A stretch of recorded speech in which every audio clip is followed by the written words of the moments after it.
Hi, do you hear me? Yeah, actually, I don't hear him. One second. Okay, then. Okay, good evening. Hello. Awesome. Hello, Yuli. My name is Alisa, and I will help you translate and transfer questions from the audience to you. And we're very grateful that you happen to participate in this conversation. I will just have several questions in the beginning, maybe a couple of questions in the beginning. The first one, I think you have been asked a lot. How do you feel about this weird coincidence between your film and the whole COVID situation? In 1 second I will translate the question to the audience. Я приветствовала Юли и спросила ее, как она себя чувствует в отношении того, что ее фильм внезапно предвосхитил нынешнюю ситуацию с пандемией. And I would be really grateful for you to pause a little bit in between sentences that I could translate it to the audience. Okay? Thank you so much. When the pandemic started, we were editing the film, so we had shot it 1 year before, and I was editing, so I had seen it many times. Она говорит, что монтаж начался уже тогда, когда началась пандемия, и до того, как, естественно, как она начала монтировать кино, она уже многократно его увидела. So. And then, when the pandemic started happening and many scenes were becoming reality, all the crew and the actors, they were sending me messages all day, like, what is happening? Like, we shot this last year, and it was supposed to be a science fiction. How is it becoming reality? It was very weird for us. Она сказала, что в тот момент, как только они начали монтировать и раскачалась пандемия, и съемочная группа, и актеры, которые играли главные роли, отправляли, в общем, удивленные сообщения о том, как это возможно, что это наконец-то воплотилось в жизнь. Никто этого не ожидал. Фильм был придуман как sci-fi, то есть научная фантастика, и для всех был огромным шоком, что вымышленная история стала реальностью. So? Yeah. And everybody was asking me if I saw the future. I was like, no, it was a big coincidence. And people were asking me, oh, what is your next film going to be? Because I want to prepare for it. Она шутит, что спрашивали постоянно ее, как она могла настолько предвидеть будущее, и вдруг она расскажет, какой будет следующий фильм. Таким образом, люди приготовятся в настоящем к чему-нибудь страшному, что их ждет в будущем. And what was the audience's response to the film? How did the audience, the viewers, react to what they see? So after Sundance, the premiere, we were like reading and seeing the reaction online, and many people thought that it was difficult to watch because it was so similar to our situation. So the film made them kind of anxious. But some people was saying that it was therapeutical for them because they could like process some emotions of quarantine with the film, so it was beneficial for them. Одновременно фильм был показан на премьере на кинофестивале Санденсе, была достаточно быстро дана зрительская реакция, мнение, и для многих людей этот фильм пробуждал чувство тревоги, обеспокоенности, потому что очень сильно напоминал ту фрустрирующую ситуацию, в которой люди оказались. Но с другой стороны, они получили другую реакцию того, что для многих людей этот сюжет вымышленный был очень терапевтичным, полезным для того, чтобы переварить те трудности, в которых они оказались. So?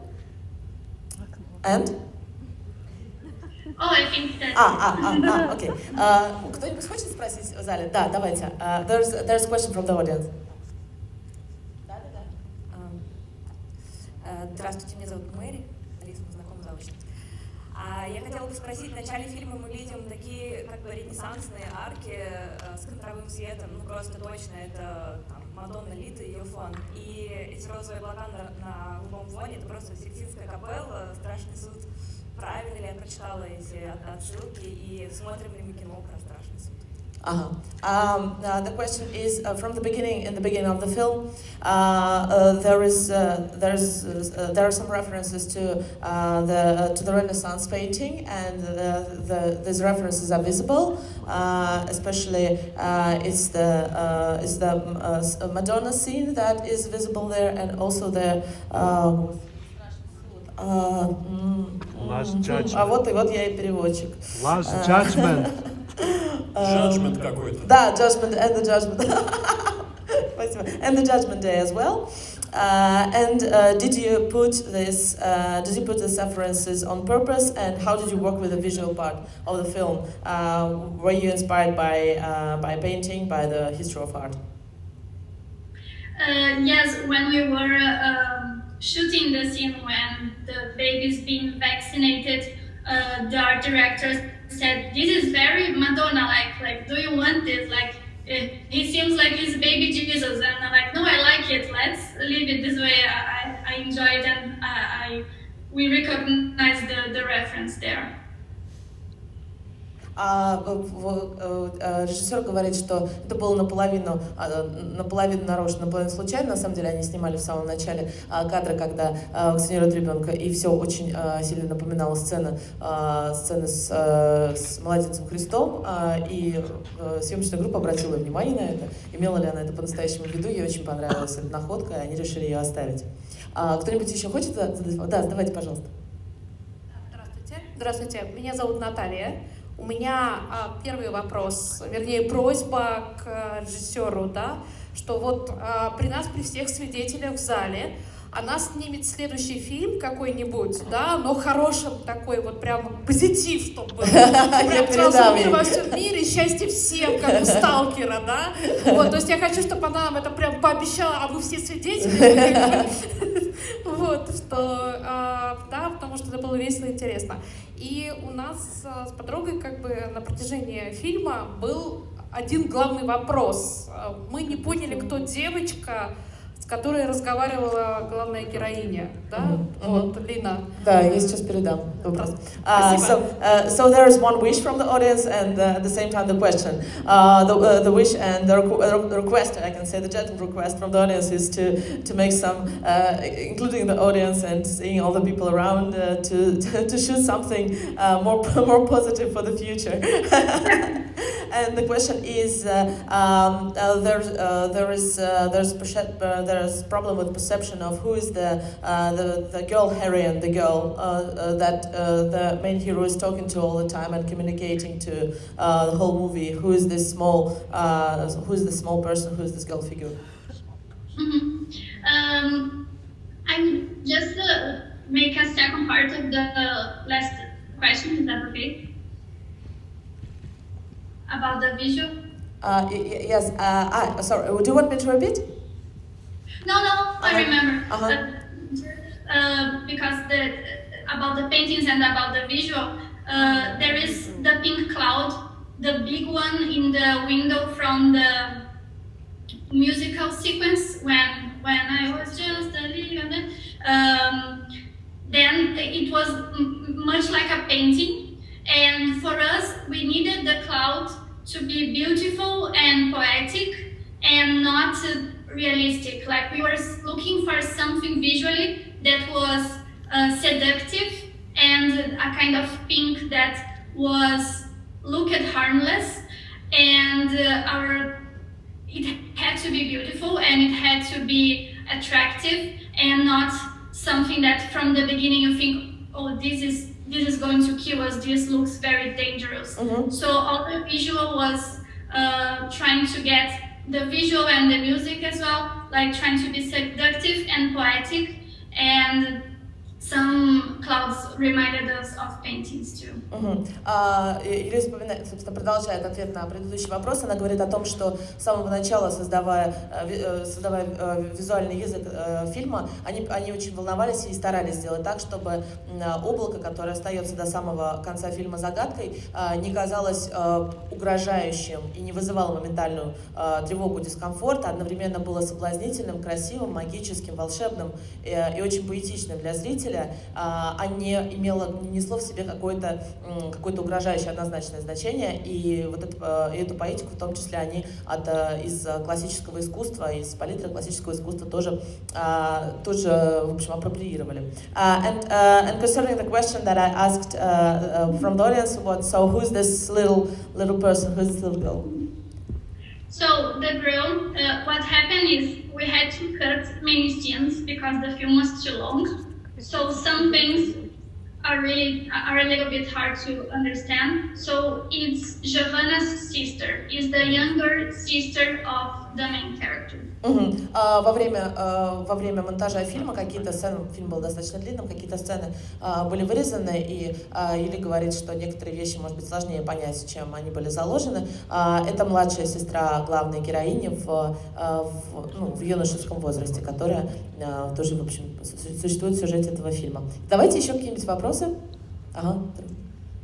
Hello, Юли. Thank you the movie. Я потом перейду на русский, потому что у меня не очень хорошо с английским. Мой вопрос будет как бы продолжением человека, который передо мной задал вопрос. И у меня будет небольшой вопрос. Мне интересно, почему финал такой безнадежный. Вот мы на протяжении фильма с подругой смотрели и надеялись на более лучший финал, что это не так безнадежно, что жизнь может быть лучше, и что вот это как бы, пандемия, но не пандемия, а розовое облако, испарится, вот как было вот это сияние, что оно уничтожит, и как и будет жизнь лучше, потому что я понимаю главную героиню и жизнь в заперти, а там же, наверное, на протяжении 11-12, может даже больше лет, это, конечно, кошмар, и удивительно, что такой фильм. Ага, хорошо, я сейчас спрошу. One more request about the positive final. Actually, the question is about the pink cloud itself, because many viewers, so this viewer, for example, expected the pink cloud to maybe to disappear or stop being so endangering and bringing apocalypse and unhappiness and hopelessness, because it's the mood of the film. Are you pessimistic in nature? Did you have an intention to make this pessimistic film? Why didn't you decide to give some hope in the ending for all the viewers to clap and feel happy? I'm sorry that you were sad in the end. So for me, I wanted to keep it open if Giovanna dies or not. For me, the ending, I didn't see it as a suicide, but as Giovanna had enough of that situation, so she would try to confront the cloud. So she understands that in that house she can't live anymore, so she will see what happens when she confronts the cloud. It's like going to war. Like you go to war, maybe you die, you know about it, but maybe you survive. So for me, I wanted to keep it open. Для Юли это не трагичная концовка, а открытая концовка. По той причине, что, как вы правильно заметили, она хотела развить ситуацию вот этой вот многолетней неопределенности главной героини, когда ей необходим какой бы то ни было выход наружу. На самом деле выход с риском, выход с открытой конфронтацией с окружающим пространством, но, возможно, совершенно негативный для нее. То же самое, что и поход на войну, выход из какой-то зоны знакомого в сторону чего-то незнакомого. Ты можешь остаться в живых, или ты можешь погибнуть. И то, что можно со стороны трактовать как суицид, это не закладывалось Юли. На самом деле является открытым финалом этого фильма, просто моментом того, что у главной героини кончилось терпение, она больше не готова находиться в тех же самых обстоятельствах. Давайте еще вопрос. Здравствуйте, Алиса, здравствуйте, Юли. Мне очень приятно, что вообще есть такая возможность задать личный вопрос режиссеру. Меня тоже зовут Алиса. И вот сам фильм начинается с такой надписи, что все события, которые схожи с реальностью, это абсолютно случайность. У меня вот такой, собственно, вопрос. Что почувствовала Юли, когда в 2020 году произошли вот эти события, с пандемией, вот, может быть, это как сила искусства, которая может предсказать события будущего, что это для нее. И еще такой маленький вопрос.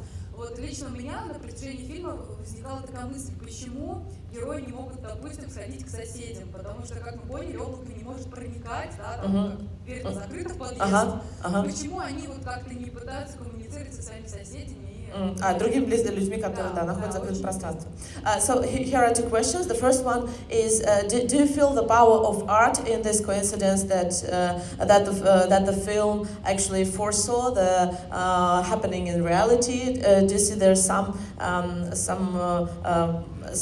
magic reality that actually happened with your film? And the second question is about the situation between the main heroes, because as we can see from the story, the cloud doesn't penetrate to the insides of the building. It stays outside, but the people on the screen, they don't participate in any activities with neighbors. They don't go communicate with the people they live in the same housing, in the same building. So why are they so isolated themselves, two of them? So there are the two questions.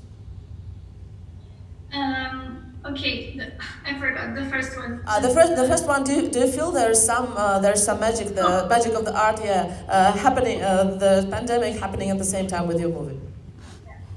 So I think the movie was so connected to reality because my idea was having the sci-fi premise, but then focusing on real human emotion. So their reactions are human and are realistic, their psychology, their emotions. So I think the power of art is being able to connect us, and if it deals with emotion, it can predict the future in the sense that we could all together think how we would react, and then it happened, and the film had this strong connection and many similarities. And I think that was amazing. And yes, it is the magic of art, of representing and exploring the human spirit and mind. Главным воплощением того, что вот вы называете магией искусства, было для режиссера то, что из-за того, что она создала условия, она создала обстановку, в которой происходит действие, сфокусировалась на большей степени на развитии, на прогрессе человеческих отношений, на человеческой души, на развитии их психологии, характеров. И для нее волшебство как раз в том, что, видимо, она уловила какие-то такие общие для каждого человека вещи или общие вещи для отношений, что, совпадая вот по внешним каким-то обстоятельствам, каждый человек смог себя проассоциировать с историей главных героев, а значит, эта история была психологически точной, значит, она действительно касается человеческой души, человеческого эволюции человеческих отношений внутри пары, эволюции близости. And the second question. Yes. So the idea is that she connects with two neighbors. One she sees committing suicide, and the other she's in a physical relationship with. Other than that, my idea was that on the building that they are in, the hallway would be infected by the cloud, so she could not get outside. And there is one scene in the beginning when she is knocking on the floor and there is a dog barking, and the idea for that was that maybe her neighbor died and the dog is barking because he is anxious. В фильме, и вы могли это увидеть в нескольких сценах, действительно у нее происходит взаимодействие всего с двумя героями, и эти люди находятся на расстоянии. Почему она не идет никому там по соседству? По идее, Юлиане находится в инфицированном пространстве, то есть коридор не является безопасным. И в фильме есть сцена, где главная героиня стучит по полу и слышит лай собаки, означающий в том числе наводящий ужас, наводящий тревогу, в том числе потому, что мы не понимаем, почему лает собака. Возможно, сосед снизу скончался, и собака лает в панике и в тревоге от того, что осталась в полном одиночестве в этой квартире. Следующий вопрос? Да. Здравствуйте, меня зовут Иван. Я хотел бы уточнить, были ли альтернативные варианты концовки, кроме как открытого конца? И вопрос к режиссеру еще один. Надевала ли она сама когда-нибудь VR-очки? Потому что, ну, скорее всего, это просто метафора ухода от реальности, но это совершенно не ассоциируется с реальной жизнью, которая была до пандемии, грубо говоря. Сейчас я спрошу. So also two short questions. The first question is, were there alternative versions for the final, alternative openings that you choose from, maybe several of them? And the second I will ask you after you answer. Okay. The opening was always the same, but the ending, yes, it was more depressing on the beginning. She wrote a letter to the family saying goodbye, and then stepped outside and she died, and they just saw the letter. But the bedroom was locked, so they wouldn't enter the bedroom and get infected. And after I wanted it to be open, and we don't know if she died, and it was not a suicide. Вначале конец был еще более трагичным. Главная героиня писала, собственно, в изначальной идее Юля, она писала посмертную записку, открывала окно в спальне, закрывалась изнутри и оставляла записку своей семье. И никто не мог зайти посмотреть, обнаружить тело и никаким образом с ней соприкоснуться, потому что это пространство было тоже зараженным. И таким образом главная героиня, в общем, совершила самоубийство, сообщила о нем и осталась при этом недосягаемой для своей семьи. И потом Юля перешла в сторону, в общем, перешла на сторону света, решила оставить концовку открытой. And the second question is about the virtual reality glasses that are portrayed in the film. Did you have yourself experience of virtual reality, and how did you come up with this idea of digital escape to alternative world? So the meaning of the VR glasses was that Giovanna tries to escape the reality in different ways. They do the role playing with the wigs, and also she uses the glasses, so she's in other place. So she's always like trying ways to get away from reality for a while. Do you want to translate this part? Yes. After you answer the part of the question, did you have yourself the experience of virtual? Did you know what were you actually filming about? So yes, it was an escape for Giovanna, and it was funny that the film had its premiere on Sundance, and they sent us VR glasses as a gift because they had films that were VR. So it was very funny that we were like, oh, I'm going to turn into Giovanna now. I won't leave the glasses because I had one that they sent us.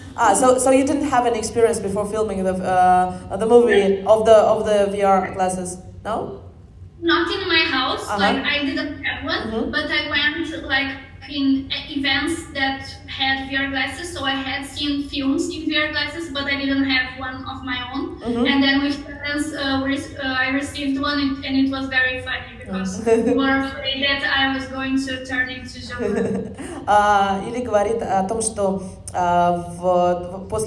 нее был опыт VR-очков для того, чтобы снять фильм. Она, в общем, пользовалась ими, ходила в том числе на мероприятия, где можно было в VR-очках что-то посмотреть, посидеть, поиграть.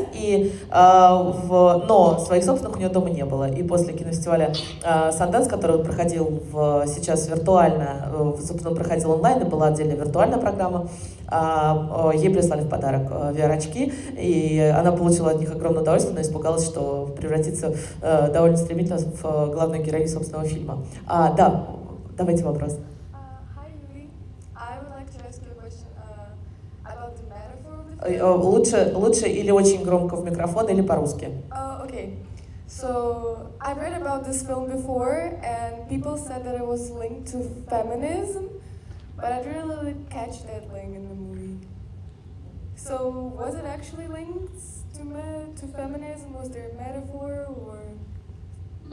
Did you hear the question? Yes, I can answer.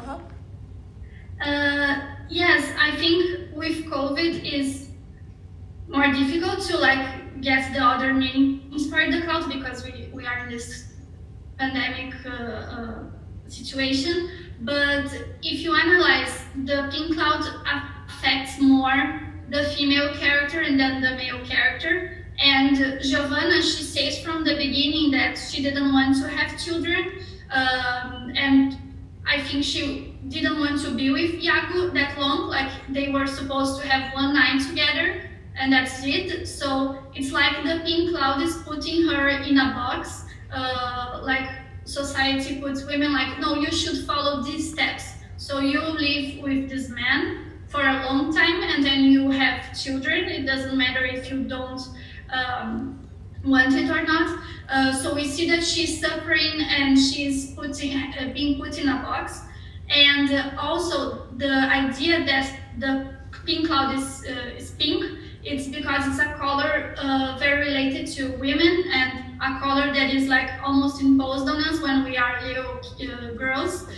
We always wear pink, so it's like this color that is attractive, that is supposed to be good for women and it makes sense for women, but then you see that actually for Giovanna it's like a torture for her. Да, вы совершенно правильно сделали замечание. Или говорит, что из-за пандемии вот этот основной смысл, который он закладывал в фильм, немножечко отодвинулся на задний план. Розовое облако совершенно не случайно розовое, потому что розовый цвет, как мы все знаем, это с самого девичества, с самого детства для женщин. Это, в общем, якобы цвет, который им идет и который сопровождает их на протяжении взросления, всей культуры, в общем, типичный женский цвет, но в случае Giovanны это облако превращается для нее, становится для нее угрозой и ограничением, ровно таким же образом, как Юли подразумевала, что в общество и, в общем, цивилизация, порядок того, как устроены вещи, помещает женщин в ящик, помещает в коробку, блокирует их от окружающего мира, потому что предполагается, что они должны идти по какому-то проторенному пути, выполнять какой-то последовательность шагов, например, заводить детей или выходить замуж. При этом Giovanna, главная героиня фильма, как мы понимаем, в начале фильма, где еще не происходит нашествие этого розового облака, у нее не было никаких планов не проводить столько времени с этим мужчиной. Это должна была быть встреча на одну ночь, не заводить детей. Детей она тоже не хотела. И выясняется, что из-за этой блокировки, что из-за этого наступления розового облака, она предпринимает какие-то ожидаемые от нее шаги, совершенно этого искренне не желая. И внутри сюжета этого фильма страдает, переживает, мучается гораздо больше, чем мужчина, который оказался в замкнутом помещении, потому что проходит через вещи, которые она не планировала, не хотела, и которые на нее просто свалились как внезапная обязанность, внезапное долженствование. Да, еще вопрос, пожалуйста. Hi, Юли, thanks for the movie. It was great and quite deep for me. Thank you. My question is actually, do you remember how did you get the idea of this movie initially? So the first idea, I like to explore like conflicts of small scale between people. My last short was between a father and his daughter, for example. But for the pink cloud, I wanted to explore the situation where a couple had just met and their idea was just having one night together, and then something made them stay together for a long time and not being able to leave the house. So that was the first idea, and when I was like thinking about what is the reason that they have to stay inside, I was thinking, well, maybe it's like a war or the streets are being empty for some reason, but I didn't like it. So when the concept of a pink cloud that is toxic and mysterious and we don't find answers for her, it's just a weird cloud that makes them stay like that. I liked the idea and that tone and that genre. And so when I put together the couple that had to be together for a long time with this mysterious cloud, then many ideas started to come for the script. Последний короткометражный фильм Юля снимала, был посвящен таким замкнутым отношениям отца с дочерью. Ей очень хотелось в фильме изучить конфликт людей, которые оказались замкнуты в закрытом пространстве. Ей очень понравилась мысль о том, что мужчина и женщина, которые должны были встретиться просто ради секса на одну ночь, просто приятно провести время, остаются, в общем, обреченными друг на друга на долгое время. Она пыталась подумать, какие это могут быть объективные обстоятельства снаружи, со стороны, которые заставили бы их пребывать долго вместе. Она подумала о войне, она подумала о внезапном опустении улиц, о каких-нибудь беспорядках, но все эти мысли ее не вдохновляли. И потом появилась идея того, что существует какое-то непредвиденное и необъясненное, на самом деле, до конца магическое, мистическое обстоятельство в виде ядовитого облака, которое, на самом деле, явление, которое не объяснено целиком. И в тот момент, когда это облако появилось, сразу же история вот этого компактного конфликта людей в замкнутом пространстве и необъяснимой мистической силы, которая их, на них давит, проросла, в общем-то, полностью в идею сюжета этого фильма. Да, у вас еще вопрос? Да, класс. Спасибо большое. На сегодняшний день что из себя представляет бразильское кино? Я тоже хотела спросить. Well, a question from the audience that I actually really wanted to ask myself. What is today's Brazilian cinema? What is contemporary Brazilian cinema? And because not so many movies actually are represented in Russia in international context, what is happening in Brazil in culture and in film, and how do you relate to it? So there was this great article on Variety that was about this new generation of Brazilian female directors, and talked about me, about Juliana Rojas, Anita Pereira, also so like many new female Brazilian directors, and many of them were like me are like playing with genre. Sci-fi or fantasy or horror, but mix it together with drama or a little bit of comedy. So that's very interesting to have more female directors. And also from the male directors, I think now there are these great films like Bacurau or Divino Amor. Sorry, I don't know the name in English, but that also like play with action and fantasy, and so this mix of genre, it's very interesting on the contemporary cinema.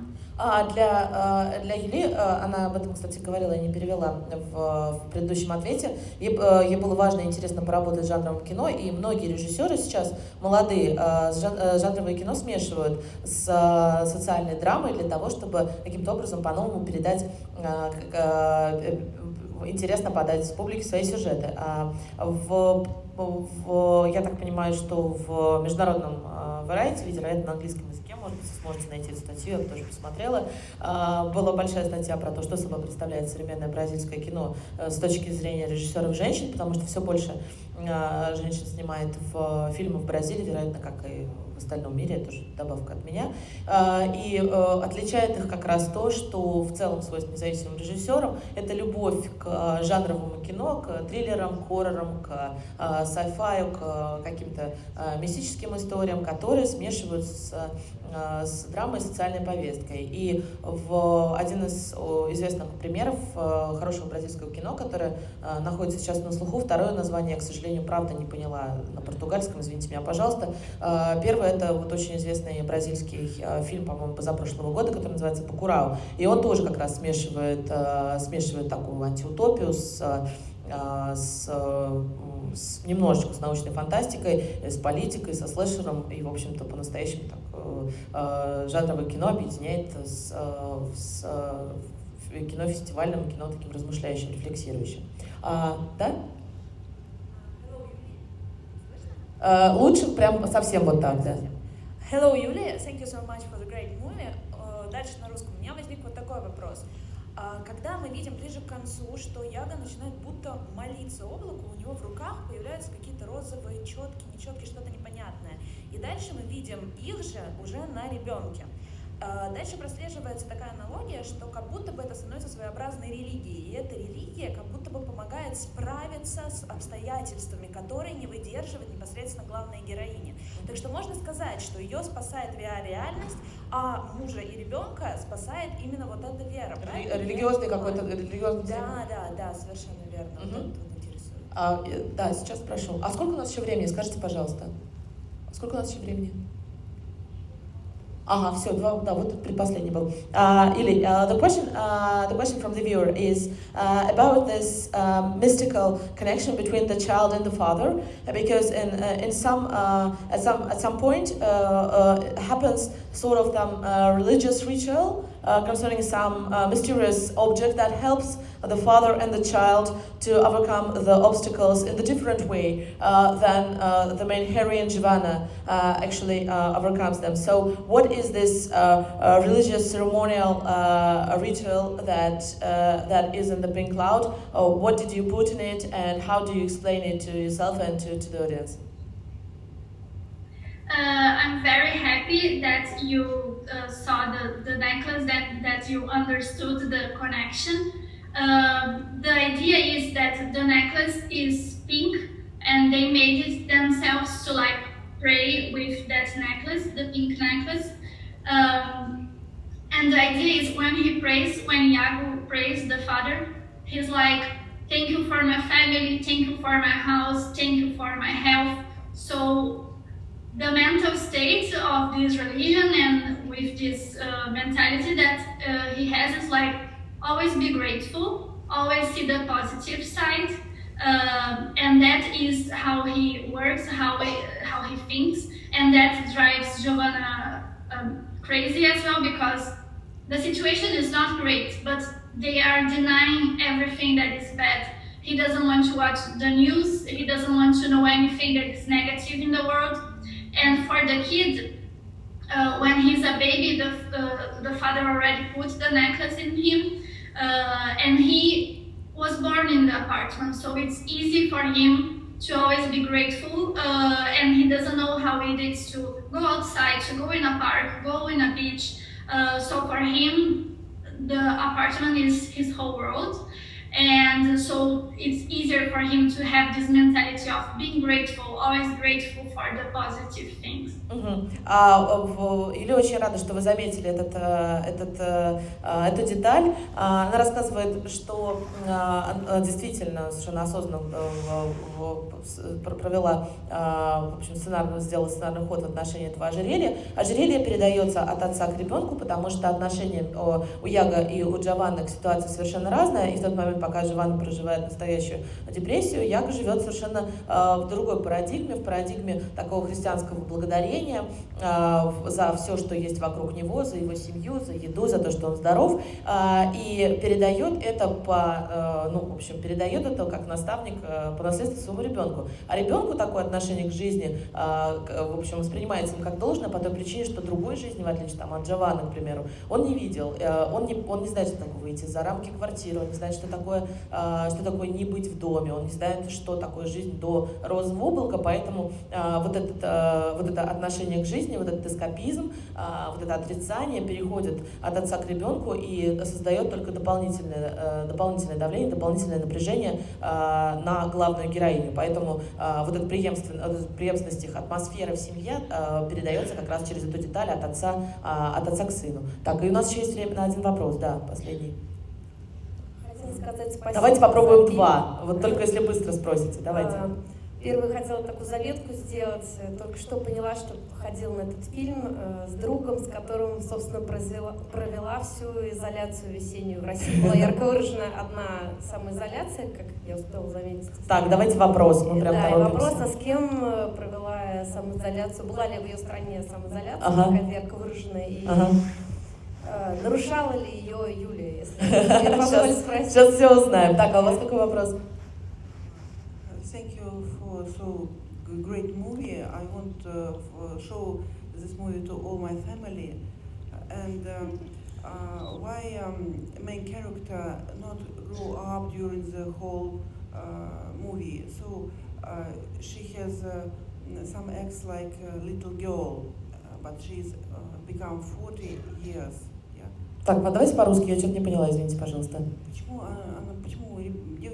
главная героиня ведет себя как маленькая девочка? Ага, сейчас спросим ее, да. Повзрослеть. Ага, секундочку. So there are two last questions. Thank you very much for your attention. The first one is about how did you spend pandemic yourself? With whom did you spend the isolation period? Did you have an isolation period? Who was your partner in this, or maybe neighbor? How did you feel socially in that way? And the second question I will translate later. Okay, so here in Brazil, the situation has been terrible. Our president is terrible concerning the pandemic. Like, he didn't take it serious, never.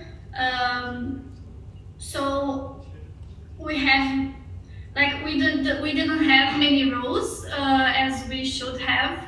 So we had lockdowns in the city, but not in a well thought way. So, like, me and my friends, we just stay because the situation is so bad. Like, at this moment, the hospitals are full. There is no more space in the hospitals to the intensive care unit. So we are, like, even if we can go to a restaurant or something, we know the situation is very bad right now, so we just stay inside. And so this is the situation of the country. What I did a lot during the pandemic was finishing the Pink Cloud. We did a lot during the pandemic and remotely, like the color correction, the sound mixing, the soundtrack, a lot of emails and a lot of Zoom meetings. And I also wrote a lot, like I'm working on a second feature, so I was happy that I was able to work to finish a film and to start writing another one. Did you have a partner in crime in your isolation, in your lockdown, or did you spend it yourself? No, I'm single, but so I live by myself, but I visit my family and friends, like, outside. But I don't have I'm not married with kids. Относительно пандемии, Юлия говорит, что провела этот локдаун одна, потому что она, в общем, находится сейчас в данный момент в одиночестве, ездила к друзьям и к родителям, к своей семье, ну, там, детей, партнера у нее нет. Это позволило ей, на самом деле, сильно сфокусироваться на ее работе, потому что весь фильм практически был закончен в первый период локдауна. Это была и звукорежиссура, и саундтрек, и цветокоррекция, и монтаж. Многие эти вещи происходили ровно уже, собственно, когда локдаун начался. Плюс у Юли было время, чего она очень ждала, писать, готовить следующий фильм, писать сценарий, и, в общем, это было для нее очень ресурсно полезное время. С точки зрения пандемии в Бразилии, вероятно, ситуация очень похожа на нашу. Болезнь очень быстро распространилась, но долгое время правительство не принимало ее всерьез, и были сейчас уже переполнены госпитали, гигантская нагрузка на систему здравоохранения. Юля говорит, что у них чудовищный президент, который не продумал то, как должен происходить локдаун, карантин, и как люди должны себя вести, поэтому все сознательные люди, например, Юля и ее друзья, могут, конечно, позволить себе очень интересно, хорошо проводить время, куда-то выходить в город, но они понимают, что ситуация социально очень опасная, поэтому сейчас стараются максимально все-таки оставаться дома. And the second question, the last question actually for today, didn't you find your main heroine, your protagonist, infantile and very non-mature concerning the problem, because the feeling in the view was that she actually behaved like a little girl, and she wasn't taking this conflict and the situation as an adult.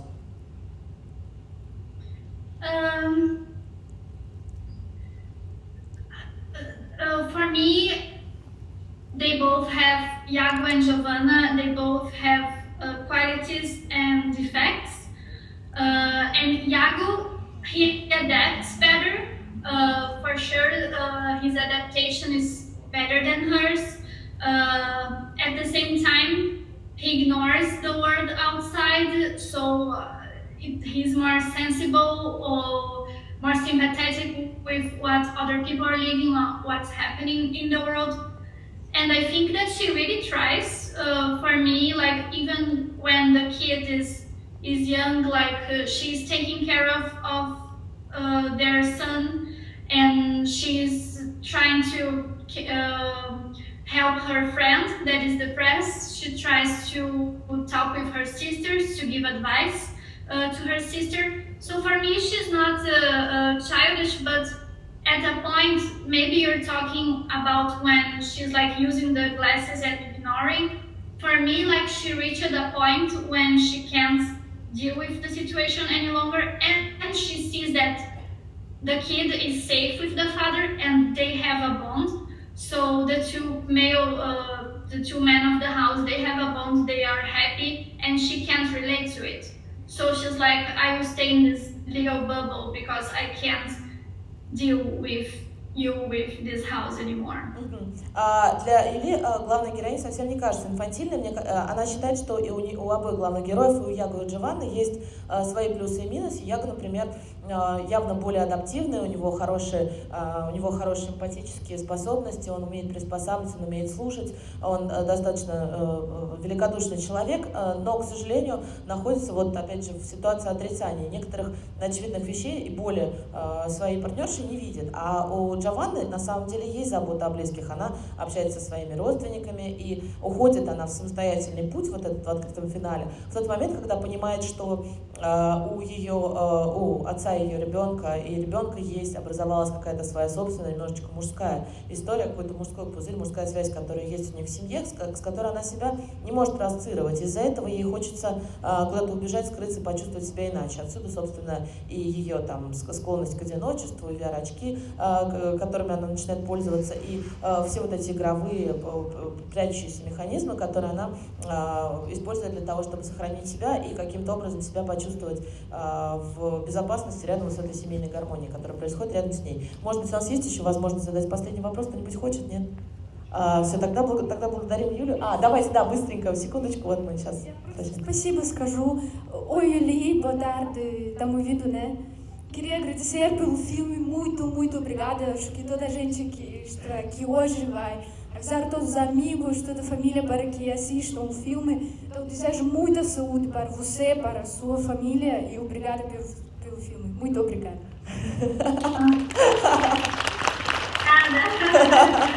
I could relate to it, but I think that this will be like the whole thankful speech for the film. We thank you very much, Julie, for talking to us tonight, and we wish you all the best and stay healthy and actually finishing your next film. All the happiness to you, and stay healthy in Brazil. Take care, and all the best here from Russia. With love. Thank you so much. Thank you so much for the translation, and thank you for everyone that came to watch the film. I hope you enjoy it. Thank you very much. I'm very happy that the film can be in Russian. Юлия, очень рада, что вы пришли. Очень благодарна вам, что вы посвятили время. И очень рада, что фильм будет показан в России. В России фильм будет показан в следующей неделе, следующего четверга, 1 апреля, в достаточно широком прокате. Сегодня мы с Каруарта Magic Film сделали этот специальный показ. Юлия, очень рада, что смогла с вами пообщаться. Благодарю тоже вас за внимание. Всего доброго и классного вечера. Будьте здоровы, пожалуйста. Любите тех, с кем живете. Обнимаю, пока.